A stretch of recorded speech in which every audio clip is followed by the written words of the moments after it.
Assalamualaikum warahmatullahi wabarakatuh. Apa kabar? Terima kasih sudah klik video ini. Guys, di video kali ini gue akan bahas permainan dari Magnus Carlsen melawan Hikaru Nakamura di turnamen Freestyle Chess Grand Slam Weissenhaus, Jerman. Ya, Freestyle Chess ini apa sih? Teman-teman pernah mendengar catur 960 atau chess 960? Itu adalah permainan yang diciptakan oleh legenda catur Bobby Fischer. Dulu dia menciptakan turnamen ini untuk membuat permainan catur semakin menarik, guys. Jadi, waktu dia menciptakan jenis catur permainan ini, jenis permainan catur ini, dia itu memikirkan bahwa suatu saat pecatur itu akan bergantung pada teori. Dan benar aja ya, kalau catur normal itu kita bisa lihat kan susunannya tidak seperti ini ya. Catur normal itu bergantung pada teori. Sicilia, ada juga Italian Game, Ruy Lopez, seperti itu teman-teman. Nah, tapi untuk catur jenis ini tidak ada teorinya. Freestyle Chess Grand Slam diadakan di Jerman dengan menetapkan 10 pemain undangan ya. Ada 2 yang di wildcard ya. Ada juara dunia Gukes Domaraju juga yang mengikuti turnamen ini. Sistemnya round robin. Mereka akan bermain 9 babak, sistem waktu 10 menit dengan bonus waktu 10 detik untuk mencari peringkat terbawah, 2 terbawah yang akan disingkirkan. Kemudian mereka akan lanjut ke babak catur klasik dengan sistem 90 menit. Nah, kita akan bahas game terbaik dari hari pertama di mana Magnus Carlsen melawan Hikaru Nakamura. Pasti kalian pengen nonton ini. Dia pegang bow putih dan ini adalah susunan awalnya catur 960 pada saat babak pertama. Magnus Carlsen memulai dengan langkah D4, kemudian dijawab D5. Ini tidak ada teori ya, tapi kenapa D4 dipilih? Menurut saya untuk mengaktifkan jalan queen-nya. Oh ya, raja selalu berada di antara benteng ya.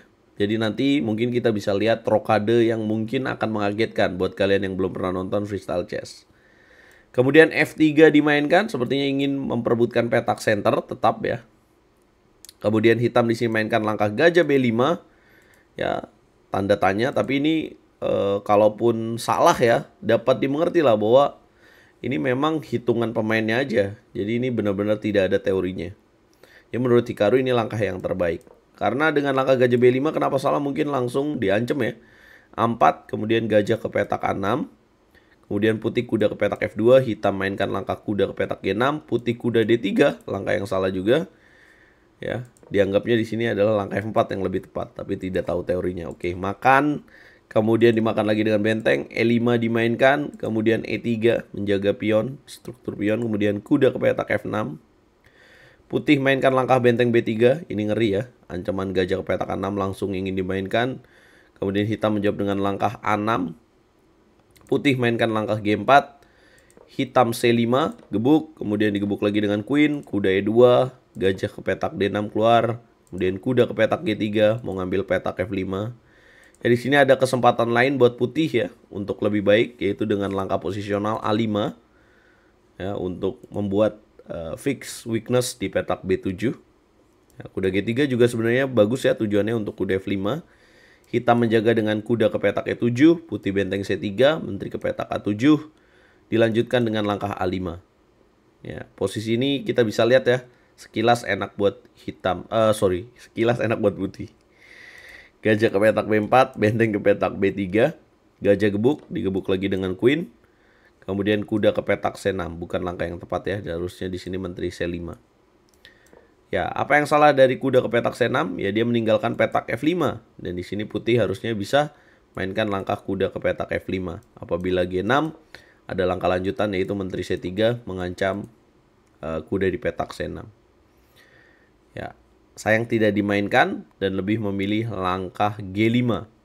Kuda mundur ke petak D7, putih mainkan gajah H3. Hitam menteri ke petak C5. Keadaan berbalik ya, secara evaluasi ini unggul untuk hitam, tapi kita bisa lihat pressure waktu ya. Magnus di sini 4 menit, hitam 1 menit 37 detik. Putih mainkan langkah kuda ke petak H5, hitam menjaga dengan menteri F8, jelas nggak mau G6 ya, nanti F6-nya lemah. Putih mainkan langkah F4, hitam kuda C5, benteng masuk ke petak B6. Hitam raja 7, gebuk pion E5. Kemudian digebuk lagi, menteri ke petak B4 masuk. Hitam mainkan langkah benteng A ke petak B8. Langkah berikutnya sangat menarik. Bisa tebak apa langkah yang akan dimainkan oleh Magnus di posisi ini. Posisi ini, teman-teman. Ya, Magnus mainkan langkah Sacrifice the Knight, kuda makan G7. Ya, secara hitungan kita bisa lihat kalau menteri makan, maka dapatkan kuda di petak C5. Hitam ada jawaban kuda ke petak C6, mengancam balik. Putih mainkan langkah menteri A3, tetap menjaga ancaman pada kuda C5. Hitam mendorong pion D4, pukul, kemudian dimakan lagi dengan benteng. Nah, tapi raja belum rokade nih. Kalau mau rokade, tinggal pindahin benteng ke petak D1, raja ke petak C1 ya. Tapi apakah boleh? Nah, itu jadi pertanyaannya. Tapi secara rule mungkin boleh ya, karena rajanya dari petak sini, teman-teman. Ya, kemudian tidak memilih rokade, tapi kuda ke petak F5. Coba kita jalanin rokade nih. Nah, ini agak sulit nih. Nah, tuh cara rokadenya kalau kita main catur online, rajanya dipindahin ke benteng. Jadi boleh. Tuh, rokadenya begitu, guys. Nah, ini nggak boleh rokade pendek ya, karena ini melewati jalur D, dimana ya ini kan bentengnya menjaga ya, jadi nggak bisa. Ya, lebih pilih kuda ke petak F5, kemudian benteng ke petak A4, menteri ke petak G3, benteng A4 langkah yang salah. Ya, harusnya di sini benteng D5. Kemudian pertukaran malah menguntungkan untuk putih ya. Walaupun di sini bisa mengambil pion, tapi apa yang akan terjadi kalau diambil maka benteng ke petak D6. Ya, apabila di sini balik lagi atau mengancam dengan kuda C4, maka ada menteri F2 pin nih. Kalau makan benteng rugi. Apabila di sini mainkan langkah B6, ada benteng ke petak D4. Atau pada posisi tadi mungkin rajanya mundur ke petak A8, maka ada jawaban gajah G2. Nah, ini cukup mengerikan. Nah, hitam lebih pilih menteri ke petak D8. Nah, kemudian putih menteri G1, ya, mengancam. Hitam mainkan langkah menteri D5, putih B4, kemudian menteri A5 skak, raja naik, kemudian benteng C8, sacrifice the knight, dimakan, dan kemudian menteri C3. Posisi yang cukup mengerikan buat putih, mengancam, kemudian benteng B3 bukan langkah yang tepat, harusnya di sini kuda ke petak D6 ya. Kuda ke petak D6, apabila menteri ke petak C2 ditutup, benteng B2 sudah aman, karena petak E4-nya terjaga ya. Sudah selesai. Tapi karena waktu juga, mungkin Magnus di sini akhirnya salah. Menteri C2, raja ke petak A3, blunder di sini. Tapi Hikaru tidak menemukan langkah yang tepat, benteng ke petak E8 harusnya. Hikaru mainkan langkah kuda ke petak A5. Kemudian putih menemukan langkah terbaik skak C6. Kemudian raja mundur, kemudian menteri G3, benteng C7, benteng C3. Kemudian langkah salah menteri B1. Ini agak sulit memang, ya menteri B1 natural menurut saya. Langkah lainnya adalah menteri D1 dengan tujuan menteri A1 juga. Menteri B1 kemudian dijawab dengan langkah kuda D4, kemudian B6. Kalau misalkan dia di sini lakukan skak menteri ke petak A1, raja ke petak B4 aman ya teman-teman. Apabila skak lagi, maka raja makan A5 tidak masalah. Aman-aman saja guys.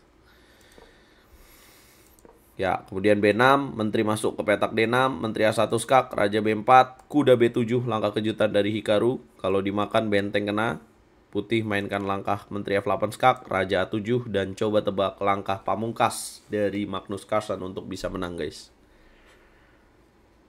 Di posisi yang rumit. Yes, tepat sekali kalau kalian menebak langkah kuda ke petak B5 skak mat. Brilliant move, harus dimakan, dan ada jawaban benteng A3. Boom. Ya, skak ter, kalau misalkan dimakan, makan, kalah hitam ya. Pertandingan akan dilanjutkan mungkin dengan seperti ini, dan kemudian gajah ke petak G2, ngancem benteng, benteng mundur, dan kemudian menteri A8. Ya, ini terjaga dan pasti menang untuk Magnus Carlsen. Magnus Carlsen mengalahkan juara dunia catur freestyle chess Hikaru Nakamura di babak pertama. Tapi untuk saat ini, sayang sekali mereka ya, walaupun memiliki poin yang sama, tapi secara klasemen, mereka berada di bawah guys. Saat ini pemimpin klasemennya adalah Fabiano Caruana, diikuti oleh pecatur muda Javogir Sindarov dari Uzbekistan. Dan Magnus berada di peringkat 5 dan 7, bersama dengan Gukesh Domaraju Hikaru Nakamura, dengan 2 poin. Magnus kalah 2 kali.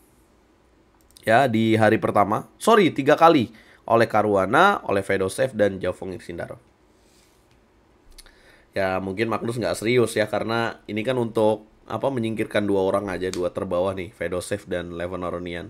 Kita akan lihat sisa 4 babak jam 19.00 waktu Indonesia Barat. Saya akan live.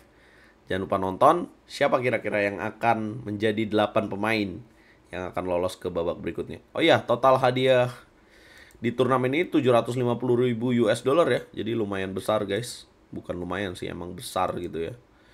Dan peringkat pertamanya akan mendapatkan 200.000 US dollar. Itu namanya Grand Slam makannya. Grand Slam kan kalau di tenis besar banget ya, turnamen yang besar. Jangan lupa bantu video ini viral dengan cara like, share, komen, dan subscribe. Apakah semua akan Magnus pada waktunya? Siapa jagoan kalian guys?